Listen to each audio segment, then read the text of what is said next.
8 days off, and now it's league play. It's always a little different perspective once you jump into Big Ten play with these games here in December, and coming off a game on Thanksgiving Day that was very successful from our standpoint. I think we got better as a team. It's always exciting, curiosity to see what the draw would be and how many people were watching, and to see those kind of numbers was just terrific, and a great exposure for our program. The marketing and public relations of that for our program were fantastic, and we played well. And it was nice to I said in the post game, it was nice to see some of your visions that you had throughout the course of the preseason coming to fruition, with making balls and the spacing and just the willingness to share, the willingness for multiple guys to make shots, not just Tommy, and then to see KJ, just kind of take over late games, but and do that against a team that's we all know has got multiple pros and Hall of Fame coach. So now it's Big Ten play, and we get Northwestern, and been extremely impressed with them on film. They're coming off a heartbreaking loss at Iowa. We all know how tough a place that is to play, but a couple of 20-point scorers, a couple of guys that are going to be in the running for first team All Big Ten, and Barnheiser and Martinelli. They're doing it a little bit different than they did in the past without Boo. A lot of booty ball type situations with those guys causing matchup problems and difficulties. But most importantly, they're very good defensively. They're very sound. Max does an incredible job of protecting the rim, and then they're doing a great job right now, not giving up threes. So a very good basketball team.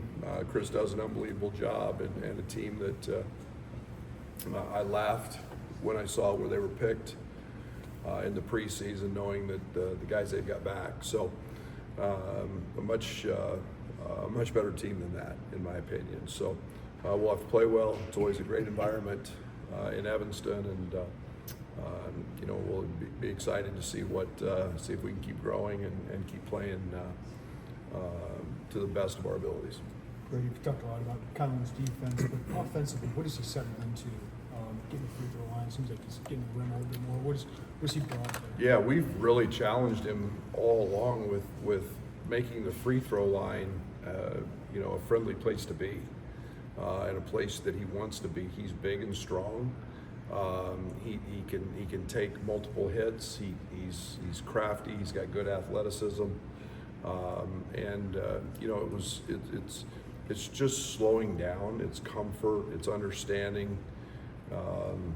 The paint's going to be a little different looking than it was for him in the past.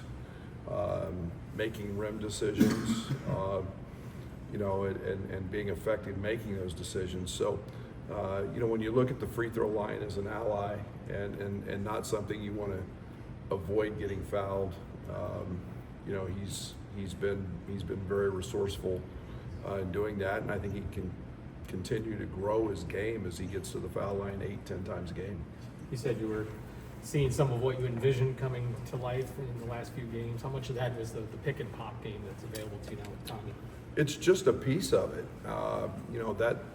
That got magnified because he made some, but it's just a piece of it, and it's the spacing, and it's the extra passes. It's the going under a ball screen and being able to jump up and shoot it. It's the extra pass to the corner. It's the creating the opportunities to cut when they're trying to tag. It's all those things that kind of happen. It's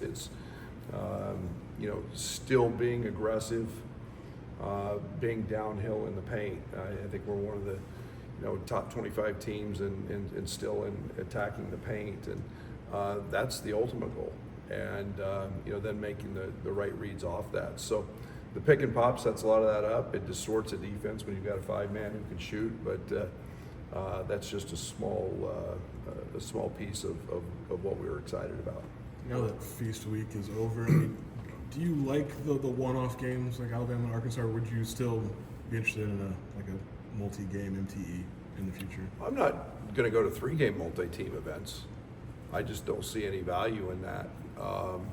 I've said that for years. I've got no problem with the 2, but I love what we did. If they want to put us on Thanksgiving after the Bears, sign me up. I'm in every year they want to do that, and I like that. The travel's great. It gives us our fans an opportunity to see us play, and I think we've scheduled around that, knowing that we don't have 2 or 3 games in one site against high major opponents, but we've done that with the series with Alabama, the series with Tennessee, the bragging rights game. Different opportunities present themselves. In the past, it's been the Jimmy V. I like those games, and it's a challenge. You've got 2 games, league games in December, following those up as well. Timing becomes part of that. So I loved what we did on Thanksgiving. It was a very, very positive thing for our program. Was What the have you seen Players from Era Jake? Festival something that caught your attention at all? Sure. I mean, I think there were decent games, but it's there was good opponents, and I think it's something that you will always track as we move forward. But again, it's a long time in Vegas. What have you seen from Jake for him to maybe earn more meaningful minutes the last couple of games? Doesn't have anything to do with earning the minutes. It's kind of the feel of what that game brought. I mean, there's going to be games he's going to play 25. It could be different. The other night, and you look at Will Riley and what Will's been doing from the 3-point line, and his percentage, and knowing that that's going to be a gravity guy, a guy that's going to keep that floor spread and keep it wide open. And not that Jake's not shooting the ball well from the 3, but there's a difference in how the other teams sometimes perceive Will. So Will didn't have a great game, but boy, he drew a lot of attention, and that's some of the things that happen. Every game's different, and it's nice to have those luxuries. In the offseason, you were critical of the defense. You wanted it to be better. How would you just kind of grade the progression of the defense throughout the regular season? I've been really pleased with it. We've been really solid. Every game's had its different challenges. I think we've been able to adapt to that. Arkansas is a dribble drive team. They do a lot of what we call go catches. They probably have one of the best guys at it in the country. But I thought we did a really good job of taking away their 3-point shooters. And, we handled the pick and pop 5 with Big Z. So there's different challenges, different games. This one obviously provides a different challenge, but, led by Kylan. I think KJ's been really good. I think Ben was tremendous in our last game in terms of the help and the support, and it's growing, and we're getting better every day. How'd you approach the week in between games? Is there anything you really wanted to get out of that? Yeah, a lot of scrimmaging. We've continued to add a little bit on both ends of the court, scheme-wise, growing our package. We've been, to be quite honest, very simple offensively. But we'll keep growing that a little bit. And then it was nice just to, kind of get a mental break a little bit. And we gave them 2 days off on Friday and Saturday, to accommodate some NCAA rules that had to be in there. But yeah, we've done a lot up and down and a lot of shooting. What value did you see maybe scrimmaging quite a bit in this past week? Everything this group can do 5-on-5. We play 5-on-5 every day. Competitive. We scrimmage a lot, and everything this group can do competitively against each other and with each other it helps us grow. When you get 10 new guys, it's a pretty good way. We mix up lineups. We look at different things. We play different games. They're not just the traditional 2s and 3s, and so it gives us a different little variety to to pay attention to. Is that different than years past? Just because your depth? Yeah. Is that different? Yeah, it's different, and we're new, and we're a lot newer. And we started going up and down quite a bit last year. We just did it in little shorter stints than maybe we are this year. You know, it changes conditioning and how you do conditioning when you're running up and down, and that's good. And we're able to stress things. We're dialing into a lot of late game situations in those moments as well. So quite a bit. Yeah, we're doing quite a bit more. What is your process for learning a team through the first 3 weeks of the month of the season? I go with a blank slate. I don't know. I think one of the worst things you can do as a coach is assume you know them when you truly don't, and see how they all fit. And so it's just been, you guys have been around me a long time now, and I mean we've always made a lot of adjustments at different points early in the season, and it's usually because I haven't got it right, and it's making those adjustments to get it right. And we're still doing that. I think we're getting more comfortable with our substitution patterns and what groups work well together. What that looks like, and you saw a little bit of Jake Davis in the other game, and in the Arkansas game, and again Jake fit that game, and so we're still fine tuning some things, but I kind of go with a blank slate and then have to see it, and I'm a visual guy, and then we do a lot of tinkering in practice as well.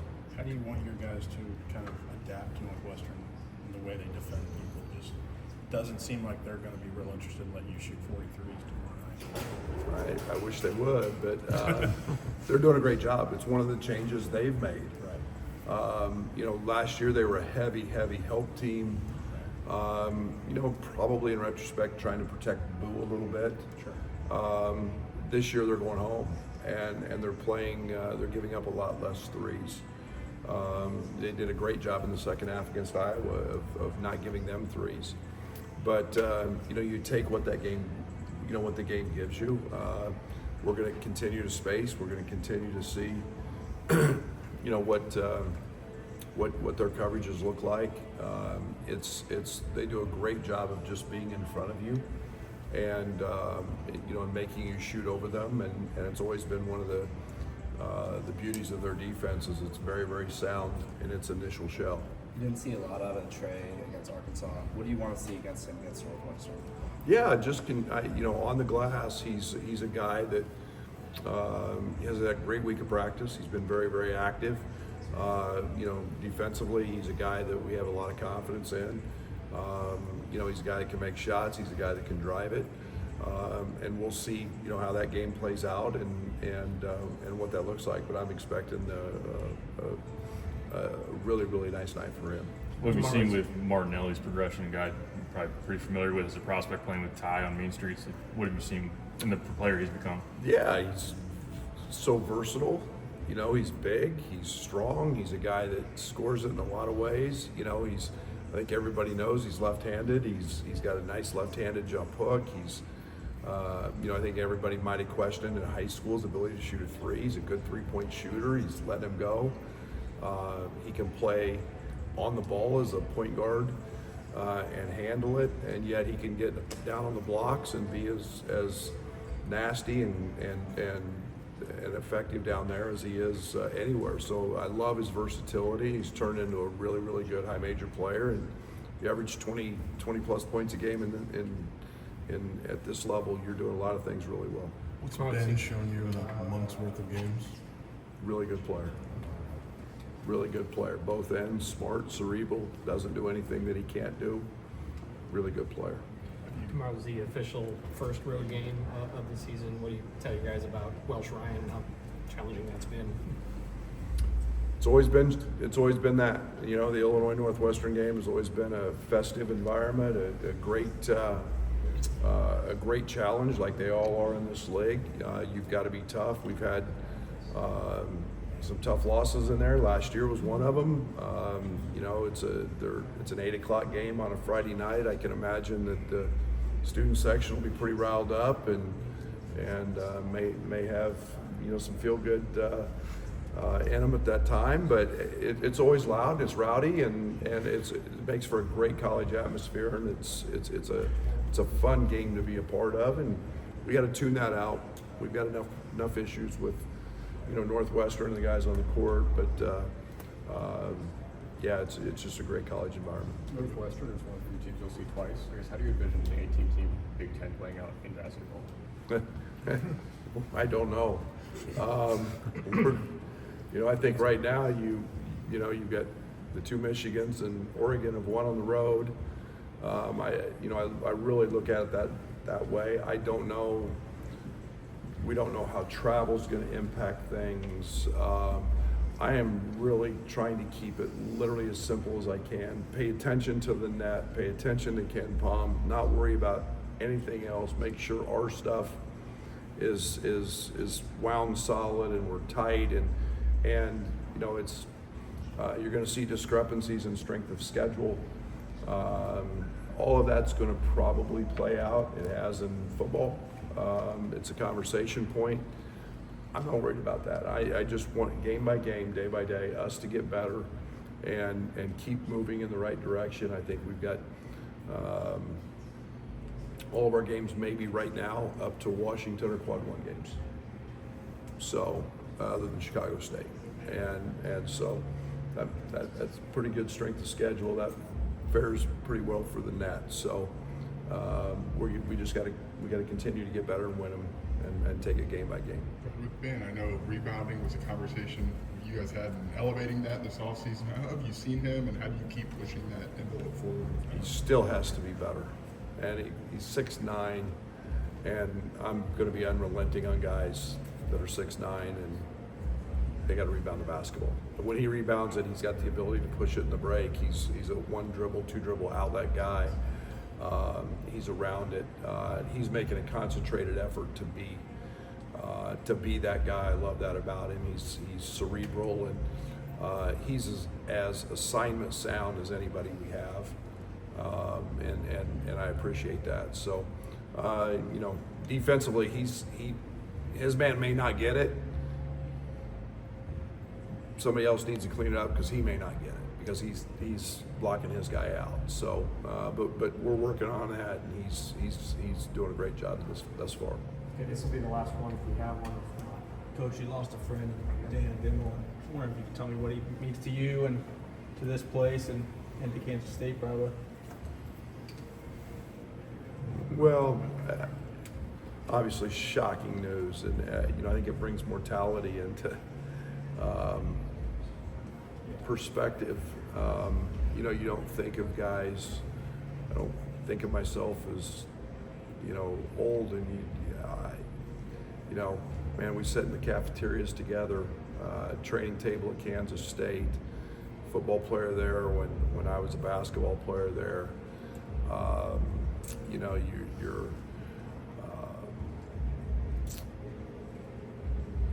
He's there as an assistant coach when I was there. I know how much he was loved in that community, how involved he was in that community. The person, I think, is much greater than the football coach, and what his impact was on a lot of people, and especially in that community where he spent a lot of time. So, just a great tragedy. The game of football's lost a really good football coach.